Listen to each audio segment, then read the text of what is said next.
NBC બજારના money મેનેજરમાં આપનું સ્વાગત છે. મની મેનેજર એટલે તમારા નાણાંના ચોક્કસ આયોજન માટે અપાતું માર્ગદર્શન. હું પ્રીતિ દલાલ આપ સૌનું સ્વાગત કરું છું આજના મની મેનેજરના એપિસોડમાં. મની મેનેજરમાં આજે આપણે વાત કરીશું જીવનના તબક્કા પ્રમાણે નાણાકીય આયોજન કઈ રીતે કરવું જોઈએ, કયા તબક્કે કઈ રીતે કરવા જોઈએ રોકાણ, સમૃદ્ધિ અને સર્જન સાથે નિવૃત્તિ સુધીની સફર કઈ રીતે તમે પ્લાન કરશો. તો મની મેનેજરમાં આપણે નાણાકીય આયોજનના અલગ અલગ ટોપિક પર તો વાત કરતા જ હોઈએ છીએ અને આ સપ્તાહે આપણે વાત કરીશું આપણા નાણાકીય જીવનના તબક્કા પ્રમાણે કઈ રીતે આયોજન કરવું જોઈએ. તો નાણાકીય જીવન એટલે શું એ તમને કહી દઉં તો તમારી આવક શરૂ થાય ત્યારથી તમે જીવનના અંત સુધી તમારા જીવન નિર્વાહ માટે કઈ રીતે તમારે નાણાકીય આયોજન કરવું જોઈએ એની વાત આપણે 2 એપિસોડની આ સિરીઝમાં કરીશું. અને આ ચર્ચામાં આપણી સાથે જોડાયા છે મની મંત્રના ફાઉન્ડર વિરલ ભટ્ટ. વિરલભાઈ, ઘણું સ્વાગત છે તમારું આજના શોમાં. અને જેમ એવરી તબક્કા માટે જે લાઈફમાં પણ ઇમ્પોર્ટન્ટ છે અને ફાઇનાન્શિયલ પ્લાનિંગમાં પણ એટલો જ ઇમ્પોર્ટન્ટ છે, કારણ કે એવરી તબક્કામાં આપણા એક જે આસ્પેક્ટ્સ હોય છે એ ચેન્જ થતા હોય છે અને એને ધ્યાનમાં રાખવા જ જોઈએ. અને એ પ્રમાણે જો રોકાણ કરીએ તો ઓફકોર્સ આપણી લાઈફ પણ સ્મૂથ જશે અને એને પૈસાની કોઈ ચિંતા નહીં રહે ને વી કેન એન્જોય ઇટ. તમે કઈ રીતના સમજાવશો કે લાઈફ સ્ટેજ ઇન્વેસ્ટિંગ એટલે શું છે અને જીવનના જે ડિફરન્ટ તબક્કા છે કઈ રીતના મહત્ત્વ ધરાવે છે from the point of view of financial investment, અને કઈ રીતના એક સ્ટેપ બાય સ્ટેપ આપણે આગળ વધવું જોઈએ? તમારો આભાર પ્રીતિબેન શોમાં બોલાવવા માટે. લાઈફ સ્ટેજ ઇન્વેસ્ટિંગ આમ જોવા જઈએ ને તો ફાઇનાન્શિયલ પ્લાનિંગમાં બહુ જ મૂળભૂત પાયો કહી શકો એને. ક્યારે પણ કોઈ ઇન્ડિવિજ્યુઅલ્સ જ્યારે પ્લાનિંગ કરતું હોય ઇન્વેસ્ટમેન્ટ્સનું કે કારણ કે ઘણી વખત તો શું હોય કે ડાયરેક્શન્સ હોય નહીં, અને ડાયરેક્શન્સ જ્યારે ખબર પડે કે ભાઈ કોઈ એને કેવા આવે કે ભાઈ તમારું ડાયરેક્શન્સ આવી રીતે હોવું જોઈએ, આવી રીતે હોવું જોઈએ, તો ઘણી વખત બહુ કન્ફ્યુઝન સ્ટેટમાં આવે. અને ઘણી વખત આપણે એમ કહીએ ને કે વોટ, વાય અને હાઉ. હવે વોટ એટલે કેવી રીતે કરવું, શું કામ કરવું, બરાબર છે, પણ હાઉ એટલે અગર એ કરવું હોય તો એના માટે કેવા કેવા સ્ટેપ્સ લેવા જોઈએ. તો આજે આપણે, મને એવું લાગે છે કે આ જે જીવનના અલગ અલગ તબક્કાઓ છે એમાં ફાઇનાન્શિયલ તમારી ઇન્વેસ્ટિંગ હેબિટ્સ કેવી હોવી જોઈએ એ તમારે બહુ જ ઇમ્પોર્ટન્ટ છે ધ્યાનમાં રાખવાનું. અને મને લાગે છે કે એને હું હંમેશા છે ને જ્યારે પણ હું મારા કોઈ ક્લાયન્ટ સાથે પણ હું વાત કરતો હોઉં ને ત્યારે હું એમને આ 3 સ્ટેજની વાત કરું. એક તો એક સ્ટેજ છે એક્યુમ્યુલેશન ફેઝ, કે તમે શરૂઆત કરી રહ્યા છો અને તમે ઇન્વેસ્ટિંગ, તમારી જે વેલ્થ જે છે તમે એને બિલ્ડ કરવાનું વિચારી રહ્યા છો. પછી ફેઝ આવે, સેકન્ડ ફેઝ એક ટ્રાન્ઝિશનનો ફેઝ આવે કે જેમાં તમારા જીવનમાં ઘણા એવા તબક્કાઓ આવે કે બદલાવ આવે તમારા જીવનમાં, બરાબર છે. તો એ જે ટ્રાન્ઝિશન છે ને એમાં તમારા કદાચ એવા ગોલ્સ પણ આવશે કે જેમાં તમને પૈસાની જરૂર પડશે, બરાબર છે. અને છેલ્લો જે ફેઝ આવે કે ભાઈ ડિસ્ટ્રીબ્યુશન ફેઝ, કે ડિસ્ટ્રીબ્યુશનમાં તમારું એમ કહેવાય કે રિટાયરમેન્ટનો એક ફેઝ છે એ, કે જેમાં તમને વધારે પૈસાની જરૂર પડશે, રેગ્યુલર ફ્લોમાં તમને પૈસાની જરૂર પડશે. તો આ જે 3 ફેઝિસ જે છે, એક્યુમ્યુલેશન, ટ્રાન્ઝિશન અને ડિસ્ટ્રીબ્યુશન, આ ત્રણેય જે તબક્કાઓ છે ને જીવનના બ્રોડ વેમાં હું અત્યારે કહી રહ્યો છું, એ આ ત્રણેય તબક્કાઓમાં તમારું જે આખું ફાઇનાન્શિયલ લાઈફ જે છે ને એ જોડાયેલું છે. એબ્સોલ્યુટલી. અને ત્રણેય તબક્કા ઘણા ઇમ્પોર્ટન્ટ છે.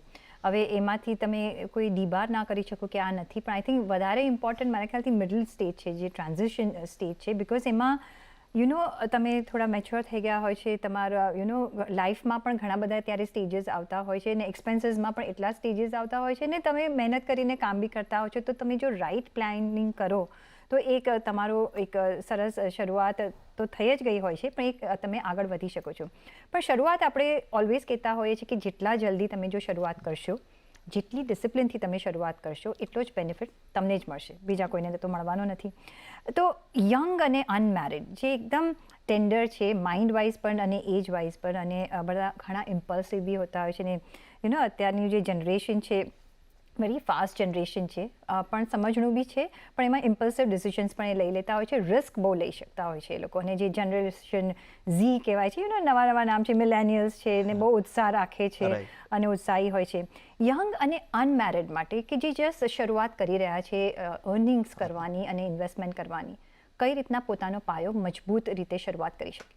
આમ જોવા જઈએ તો સૌથી જે પહેલો એક્યુમ્યુલેશનનો ફેઝ જે છે, એક્યુમ્યુલેશનના ફેઝમાં યંગ અને અનમેરિડ, યંગ એટલે એમ કહી શકાય કે આપણે હંમેશા વાત કરીએ છીએ કે કોઈ પણ દેશનું આગળ અગર એ કન્ટ્રીને જોવું હોય તો સૌથી પહેલાં યુવાઓ પર એમનો નિર્ભર હોઈ શકે. અને યુવાઓ ડેફિનેટલી બહુ જ ઉત્સાહવર્ધક તો હોય જ, પણ સાથે સાથે જ્યારે ઇન્વેસ્ટમેન્ટ્સની વાત આવે ત્યારે અમુક એક બેસિક પ્રિન્સિપલ્સ છે એ એમને હંમેશા ધ્યાન રાખવા જોઈએ. તો જેવી રીતે તમે કીધું કે એમનું ફેઝ એવો હોય કે કમાવાની શરૂઆત કરી હોય, અને જ્યારે કમાવાની શરૂઆત કરતા હોય ને ત્યારે ઘણા એવા ડ્રીમ્સ પણ હોય એમના કે ભાઈ મને આ જોઈએ છે, આ વસ્તુ મારે લેવી છે.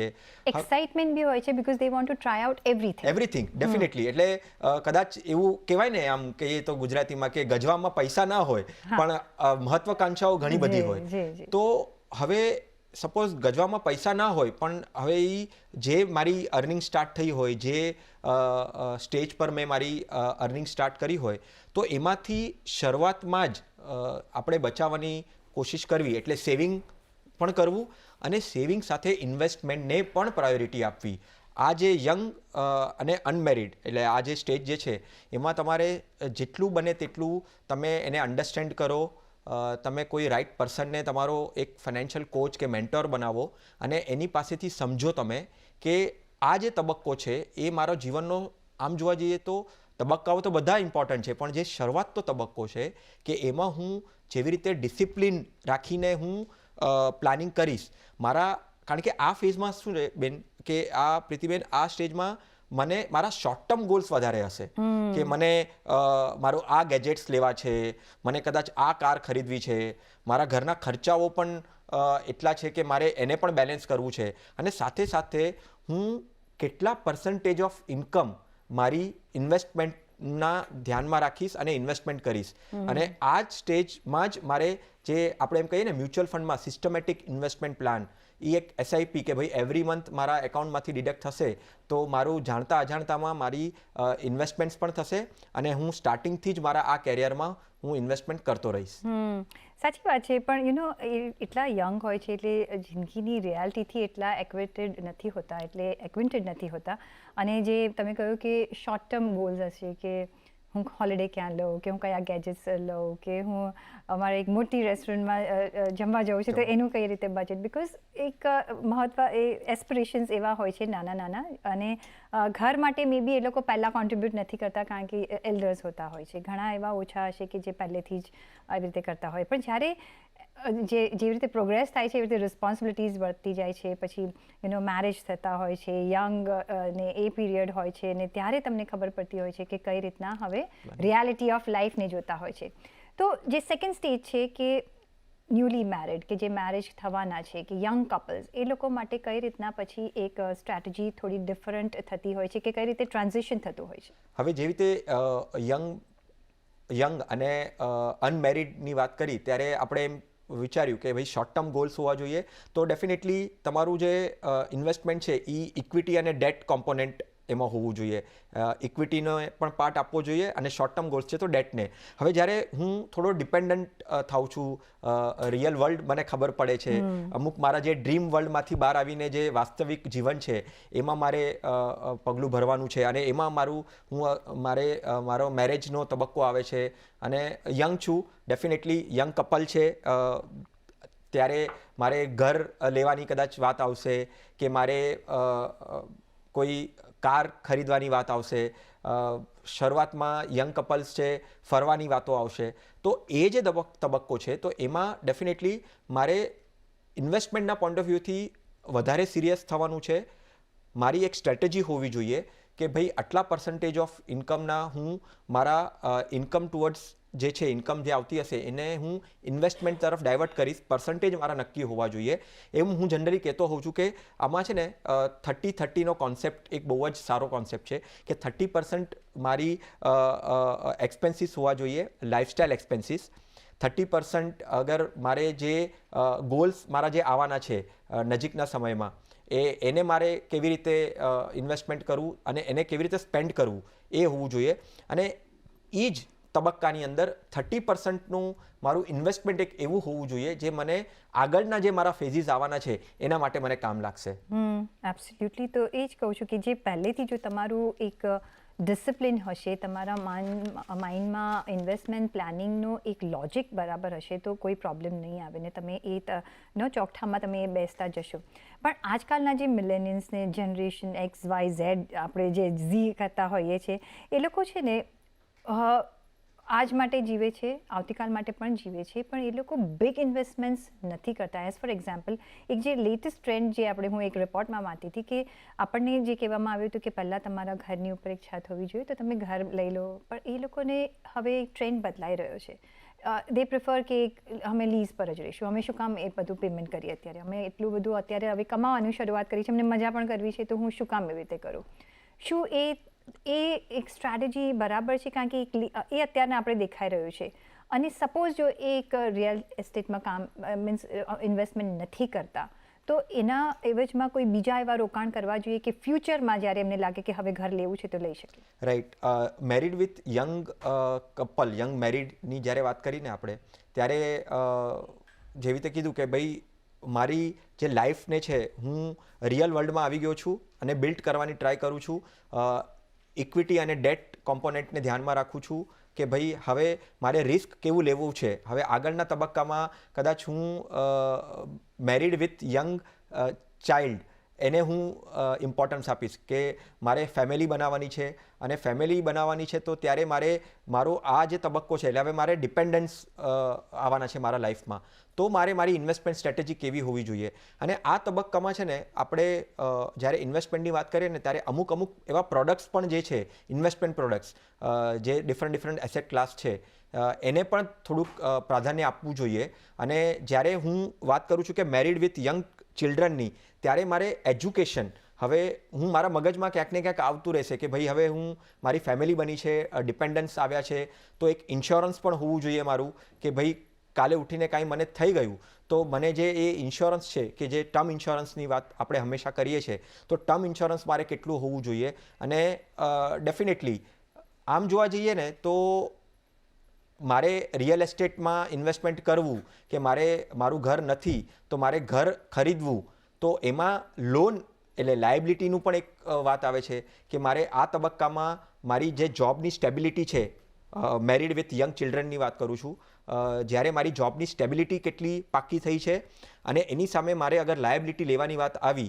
તો જે લાયબિલિટીને પે ઓફ કરવાની વાત છે કે આપણે 30% પોઈન્ટ ઓફ વ્યૂથી વિચાર્યું કે ભાઈ 30% લાઇફસ્ટાઇલ એક્સપેન્સીસ હોવા જોઈએ, 30% તમારા EMI લાયબિલિટીઝમાં હોવા જોઈએ અને 30%નું તમારું ઇન્વેસ્ટમેન્ટ્સ હોવું જોઈએ તમારા ઇન્કમના પર્સન્ટેજથી. તો આમાં તમારે એ નક્કી કરવાનું છે કે તમે શું રિયલ એસ્ટેટમાં વધારે પૈસા ન નાખો, લાયબિલિટીમાં ના જાઓ અને તમે EMIથી રહો અને તમારી લાઈફ કમ્ફર્ટેબલ કેવી રીતે બની શકે એ તો ડેફિનેટલી તમારું જે પાત્ર આવશે, બરાબર છે. અને પાત્રના પછી તમે ફેમિલી પ્લાનિંગનું વાત કરી રહ્યા છો અને ફેમિલી પ્લાનિંગ બિલ્ડ કરવાના છો, તો ઇન્વેસ્ટમેન્ટના પોઈન્ટ ઓફ વ્યૂથી તમે વધારે ને વધારે લાયબિલિટી અગર આવી છે તો ઇક્વિટીનો કોમ્પોનેન્ટ અને ડેટનો કોમ્પોનેન્ટ કેવી રીતે કરશો એ તમારે નક્કી કરવાનું છે. એના એક પર્સન્ટેજ તમારે નક્કી કરવાના છે. તમે નવા પ્રોડક્ટ્સને પણ ટ્રાય કરી શકો જેનાથી તમારું વેલ્થ ક્રિએશન છે એ કેવી રીતે આગળના જે જીવનના તબક્કાઓ છે એમાં તમારું બની શકે. તમારું ટર્મ ઇન્સ્યોરન્સ તમારે નક્કી કરવું પડશે તમને આ સ્ટેજમાં, જ્યારે તમે મેરિડ વિથ યંગ ચિલ્ડ્રન છો, કે મારું કેટલું ટર્મ ઇન્સ્યોરન્સ હોવું જોઈએ. કારણ કે લાયબિલિટી આવશે તો એ પ્રમાણે મારું ઇન્સ્યોરન્સ પણ એવું હોવું જોઈએ અગર કાંઈ અનફોર્ચ્યુનેટ ઇવેન્ટ થયો. પછી એક હેલ્થ ઇન્સ્યોરન્સ પણ આ તબક્કામાં બહુ ઇમ્પોર્ટન્ટ આવે છે. યંગ ચિલ્ડ્રન છે, ફેમિલી બની છે અને એની સાથે સાથે મારે મારા આખા ફેમિલીને મારા હેલ્થ ઇન્સ્યોરન્સમાં આવરી લેવું જોઈએ. હું અગર જોબ કરું છું તો ડેફિનેટલી મારું એક કોર્પોરેટ ઇન્સ્યોરન્સ કવર હોઈ શકે, પણ એની સાથે સાથે એક સ્ટેન્ડ અલોન પણ મારું એક કવર હોવું જોઈએ જે મને આગળના જીવનમાં મને કામ લાગે. જી, આ એક બહુ જ ઇમ્પોર્ટન્ટ મુદ્દો છે અને આપણે એને થોડો વિસ્તારથી પણ મારે એને હાઇલાઇટ કરવો છે કે ઇન્સ્યોરન્સ કેટલું ઇમ્પોર્ટન્ટ છે અને not in the later stage of your life પણ ઇનિશિયલ સ્ટેજ ઓફ લાઈફ, કારણ કે એમાં હજી પણ લોકો પાછળ છે અને આપણે જોઈ રહ્યા છે. પણ આપણે ચર્ચા જરૂરથી કરીશું, પણ મારે એક લઈ લેવો પડશે બ્રેક. તો બ્રેક લઈશું અને પાછા ફરીશું અને આ ચર્ચાને ચાલુ રાખીશું. અમારી સાથે જોડાયેલા રહેજો.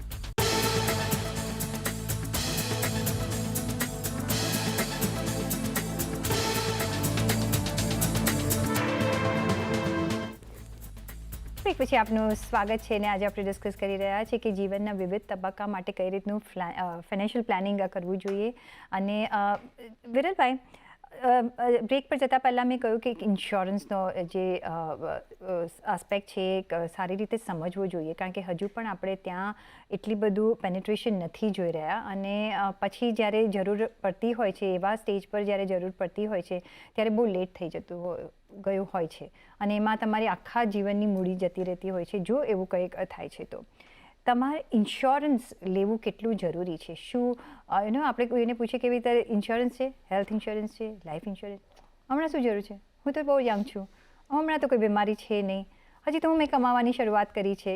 આવા બધા આટલે બધું ઇગ્નોરન્સ દેખાઈ રહ્યું છે. કઈ રીતના તમે ઇન્સ્યોરન્સનું મહત્વ સમજાવશો? લાઈફ ઇન્સ્યોરન્સ વીઝ હેલ્થ ઇન્સ્યોરન્સ. જ્યારે આપણે પ્રીતિબેન ઇન્સ્યોરન્સની વાત કરીએ ને ત્યારે આ બહુ પ્રેક્ટિકલ પ્રોબ્લેમ્સ છે લોકોમાં. કારણ કે લોકો, મને તો કંઈ થવાનું જ નથી, હું તો મારું જીવન બરાબર સારી રીતે હું જીવી લઈશ અને પછી મને મારા મર્યા પછી કોઈને પૈસા મળે એ તો મારા મગજમાં જ નથી બેસતું. તો આ બધી વાતો છે ને મેં પણ સાંભળી છે અને મારી કન્વર્ઝેશન બહુ જ થાય મારા ક્લાયન્ટ સાથે. ત્યારે હું હંમેશા એમને એમ જ કહું કે આ જે છે મેરિડ વિથ યંગ ચિલ્ડ્રનની આપણે વાત કરતા હતા ને, એ તબક્કામાં ઇન્સ્યોરન્સની ઇમ્પોર્ટન્સ બહુ જ આવે. આપણે ડેફિનેટલી અગર આપણે સોલ અર્નર હોઈએ, એટલે હું જ ઇન્કમ કમાતો હોઉં, હું જ મારા થકી જ ઇન્કમ ઘરે આવતી હોય, કદાચ મારું જે પાત્ર છે, મારી સાથે જે મારી વાઈફ જે છે, સ્પાઉસ જે છે, એ કદાચ અર્ન ન કરતું હોય, તો હવે ઇન્કમ ડિપેન્ડેબિલિટી મારા પર છે, તો ડેફિનેટલી ઇન્સ્યોરન્સનું ઇમ્પોર્ટન્સ હોવું જ જોઈએ. અગર તમે ન રહ્યા જીવનમાં તો પછી જે ઇન્કમ છે એ ક્યાંથી આવશે? બરાબર છે. હવે અને યંગ ચિલ્ડ્રન છે એટલે બાળક પણ આવી ગયું છે, તો ખર્ચાઓ પણ એટલા જ વધી ગયા છે. તો અગર ખર્ચાઓ રહેવાના જ છે તો ખર્ચાનું રિપ્લેસમેન્ટ કેવી રીતે કરશો તમે? તો આ એક સ્ટેજમાં એક આમ કહીએ હંમેશા ઇન્સ્યોરન્સમાં સમજાવતી વખતે કે હ્યુમન લાઈફની એક વેલ્યુ હોય મોનેટરી ટર્મ્સમાં, તો એનું એક કેલ્ક્યુલેશન બહુ જ ઇમ્પોર્ટન્ટ છે આ સ્ટેજમાં કરવાનું, જેનાથી તમારી કોઈ લાયબિલિટીઝ હોય, તમારા ઇન્કમના એટલીસ્ટ 15 થી 20 ગણા તમારે એક્સપેક્ટેડ કરવા પડશે કે ભાઈ 20 વર્ષ સુધી, 25 વર્ષ સુધી હું મારી ઇન્કમ જે છે, અગર હું ન રહ્યો તો મારા પરિવારને કેવી રીતે મળશે? તો એનું એક કેલ્ક્યુલેશન હોવું જોઈએ. મારા ફાઇનાન્શિયલ ગોલ્સ હશે, બરાબર છે, મારા એક ગોલ્સ છે એ બરાબર છે, પણ મારા પરિવારના પણ કંઈક ગોલ્સ હશે, મારો છોકરાઓનું એજ્યુકેશનનો મારો ગોલ હશે, બરાબર છે. અગર મેં લાયબિલિટી લીધી છે, બરાબર છે, ડેફિનેટલી આપણે હવેના જીવનમાં એવું જોતા આવ્યા છે કે લોકોને રેન્ટ પર રહેવું છે, ઘર નથી ખરીદવું, પણ ક્યાંક ને ક્યાંક પરિવારનો દબાવ હોય, ઇમોશનલ ફેક્ટર આવી જાય અને પછી કદાચ મને 40 અને 45ના એજમાં મને ઘર લેવાની જરૂર પડે અને કદાચ એ મેં લાયબિલિટી સાથે લીધી, તો ત્યારે હું ઇન્સ્યોરન્સ અગર મારી પાસે નહીં હોય તો મને બહુ પ્રોબ્લેમ આવી શકે છે. અને સિમિલરલી હેલ્થના પોઈન્ટ ઓફ વ્યૂથી પણ તમે જે મુદ્દો કીધો કે ભાઈ હેલ્થ ઇન્સ્યોરન્સ પણ ઇક્વલી ઇમ્પોર્ટન્ટ છે. મેડિકલના ખર્ચાઓ કેટલા વધી રહ્યા છે, મેડિકલ કોસ્ટ કેટલી વધી રહી છે. આપણે કોવિડ ટાઈમમાં જોયું કે જ્યારે આપણને હોસ્પિટલાઇઝેશન થવાની જરૂર પડી ત્યારે જે બિલ આવ્યા છે એ એવા બેફામ બિલ આવ્યા છે કે મારું કોર્પોરેટમાં રહેલું ઇન્સ્યોરન્સને પણ કવર નથી થઈ શકતો. ડેફિનેટલી મેડિકલ સાયન્સ ઇમ્પ્રૂવ થયું છે, બરાબર છે, પણ એની સામે જે હોસ્પિટલના ખર્ચાઓ છે એ પણ એટલા જ વધ્યા છે. તો આ જે મેરિડ વિથ યંગ ચિલ્ડ્રનનો જે તબક્કો છે ને, એમાં ડેફિનેટલી ઇન્સ્યોરન્સને પ્રાધાન્ય આપવું જોઈએ.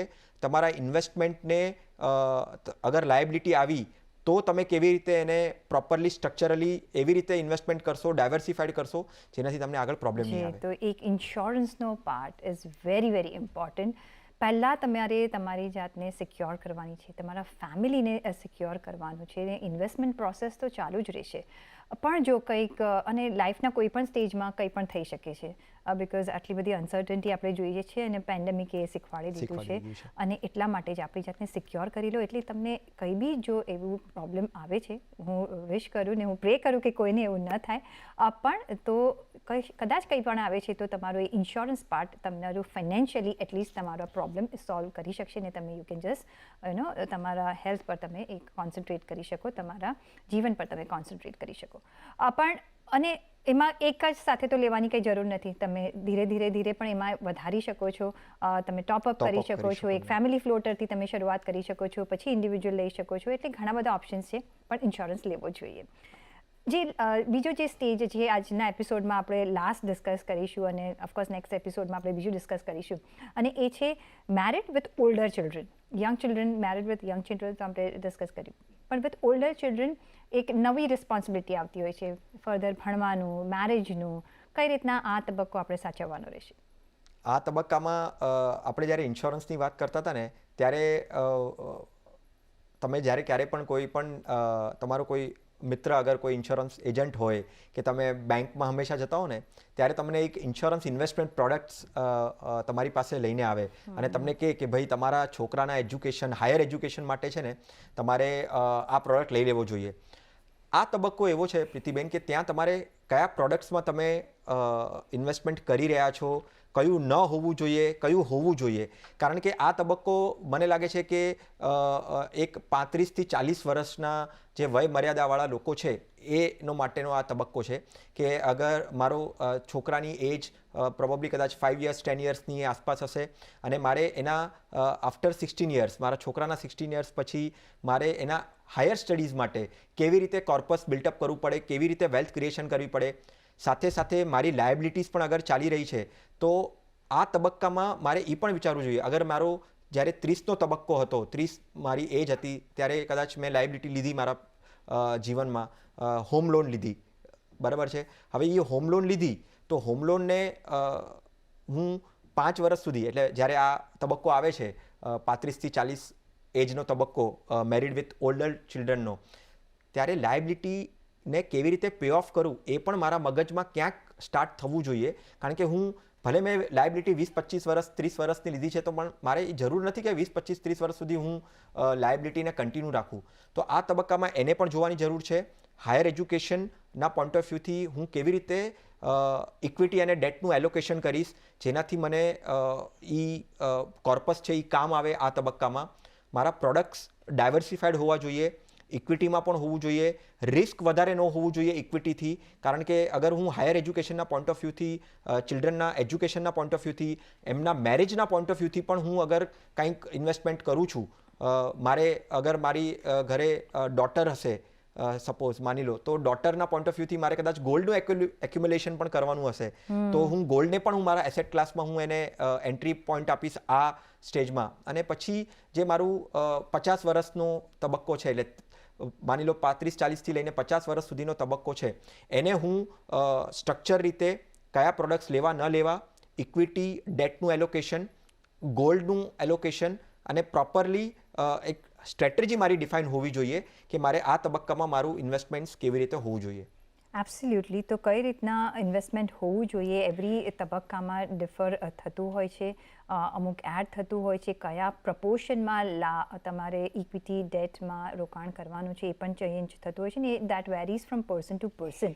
એટલે ઓફકોર્સ એક તમારે મોટા તમારા ગોલ્સ તમને ખબર હોવા જોઈએ અને સાથે જો આપણને સમજ ના પડતી હોય તો વિરલભાઈ જેવા ઘણા બધા ફાઇનાન્શિયલ એડવાઇઝર્સ હોય છે જેના પરથી એક તમે જો આઈડિયા લઈ લો તો તમારી એક જે સાયકલ છે એની શરૂઆત વધારે સરસ રીતે થાય ને પ્લાનિંગ સાથે થઈ શકે છે. પણ કઈ રીતના મોટા એક તમારા ગ્રુપ્સ કે તમારા એક ચોકઠા બેસાડવા જોઈએ એનો આજે તમને આઈડિયા આપી રહ્યા છે. આપણે નેક્સ્ટ એપિસોડમાં પણ આ ચર્ચા ચાલુ રાખીશું અને રિટાયરમેન્ટ ને પ્રી રિટાયરમેન્ટ ફેઝની આપણે વાત કરીશું અને કઈ રીતના તમે તમારું ડિસ્ટ્રીબ્યુશન ફેઝ પણ કરી શકો છો એની પણ આપણે વાત કરીશું પણ એ નેક્સ્ટ એપિસોડમાં. તો આ એપિસોડ માટે વિરલભાઈ ઘણો આભાર તમારો અમારી સાથે જોડાવા બદલ. અને સાથે જ પર્સનલ ફાઇનાન્સના તમારા સવાલ અમને મોકલો તમારું નામ, શહેર, ઉંમર સાથે. ઈમેલ કરો અમને money@nw18.com પર, ફેસબુક પર લખો અમને facebook.com/cnbc બજાર પર અને ટ્વીટ પણ કરી શકો છો twitter.com/cnbc બજાર પર.